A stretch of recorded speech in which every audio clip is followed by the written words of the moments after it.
Oh, I wish I was a Parachromis dovi. That is what I really want to be. 'Cause if I was a Parachromis dovi, no other fishes would ever mess with me. What's up, fish tankies? Hefe coming to you, Captain Awesome's Fish Room. I'm going to tell y'all how I cycle tanks in 1 to 2 days. And, you know, this actually arose from a conversation I was having with one of my good friends in this hobby, a gentleman I trust very much. Always knows the answer to everything. Been in the hobby for probably as long as I've been alive.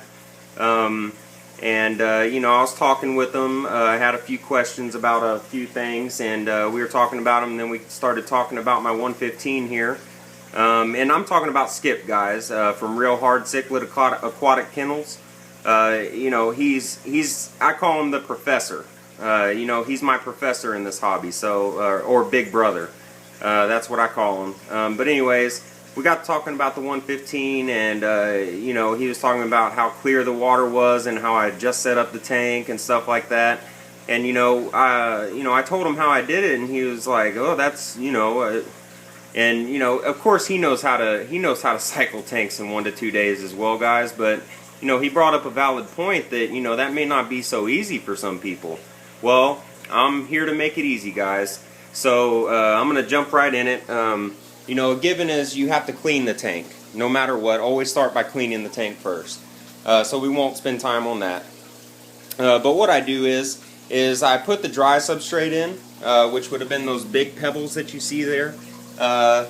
Then I fill it up with dechlorinated water. Now the only way this is going to work, guys, is if you use dechlorinated water, okay?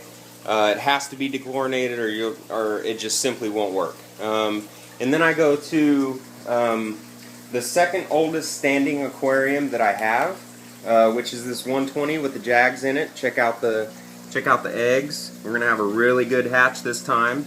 But anyways, take the substrate out of there, and then I put it in there. And meanwhile, my filters are already hooked up to the aquarium to where they're ready to go. And once I get the substrate in there, I plug them up. And at this time, they only have the sponge in there that you can see right there, the sponge.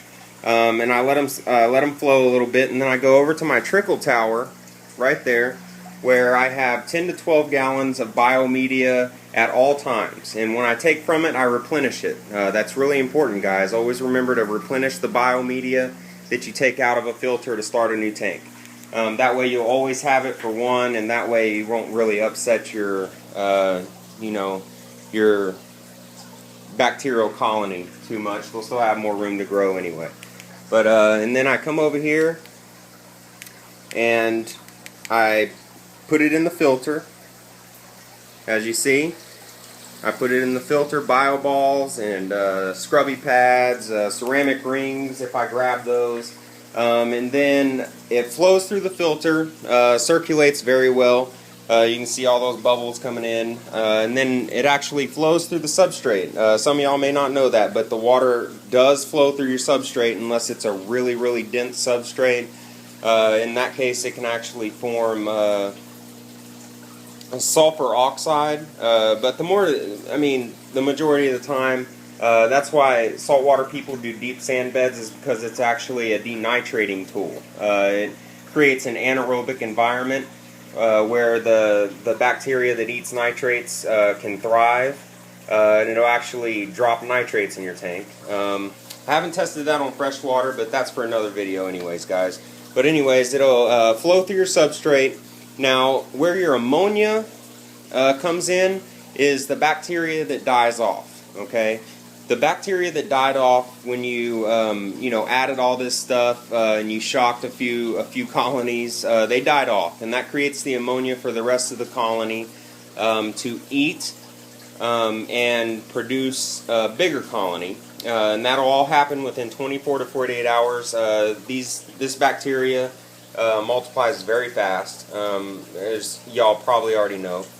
But anyways, and then after 24 hours, you can test your water. More than likely, you'll have nitrates. You'll barely ever see a ammonia or nitrite spike. that goes over probably, you know, 1 ppm on your ammonia, and I'd say around maybe 0.5 to 1 on your nitrite of ppm, and you know, you might not even see that. I mean, it happens very fast. I've been doing this for cycling tanks this way for a long time, and it's worked every time. I've never had a casualty from it. But anyways, if you don't have nitrite or nitrates the first day, you'll definitely have them after the 24 hours. And you know, you definitely want to give your tank time to warm up to the temperature that you want it at anyway. I normally wait about 24 hours. But anyways, and then you're ready to add your fish. You're ready to stock your aquarium. And what I mean by stock, guys, isn't going down to your local fish store, buying every fish you ever dreamt of and putting it in the tank. No, it's not ready for that. No tank that you set up new is ever ready to be fully stocked once it cycles, okay? You only want to add 5 to 10% of the maximum stock of that aquarium. And the reason for that is if you add too much of a bio load at one time, you'll actually shock the system, you'll get a huge ammonia nitrite spike, and you'll actually get casualties, if not a total tank wipeout. Now, there's always an exception to the rule. Some of y'all may have done that before, didn't lose any fish. It's the wrong way to do it, I'm going to tell you that. You can't argue with me, you won't win. It's simply the wrong way to do it. But anyways, you don't ever fully stock a tank when you first cycle it. But anyways, and as most of y'all may know, I put that Lima shovel-nosed catfish in here that Big Rig ate, by the way, to test to see if that substrate had any ick polyps or cysts in it. And the reason I did that is because the friend that I got it from, I didn't know how well she took care of the aquarium before she broke it down, and I didn't know how well she cleaned it. Of course, I cleaned it, but you know, you never can be too sure. And smooth-skinned catfish are the perfect indicators for any ick cyst. They'll show up pretty much immediately within a week. So I did that. Now, if I got a new substrate and I knew actually where it came from and washed it myself, Big Rig would actually been added before anything. Now, once you do get it cycled and you are ready to go, you're ready to put your fish in there. You don't want to just take your fish out of the tank that it's in and just drop it in, okay?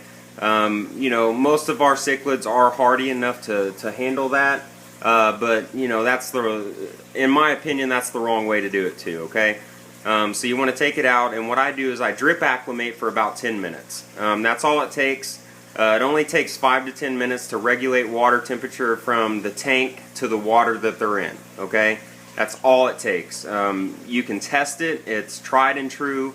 It's actually the drip acclimation that Dr. Foster and Smith use. It's the drip acclimation rule that Pet Solutions use. You know, it only takes 5 to 10 minutes to acclimate temperature. That's it.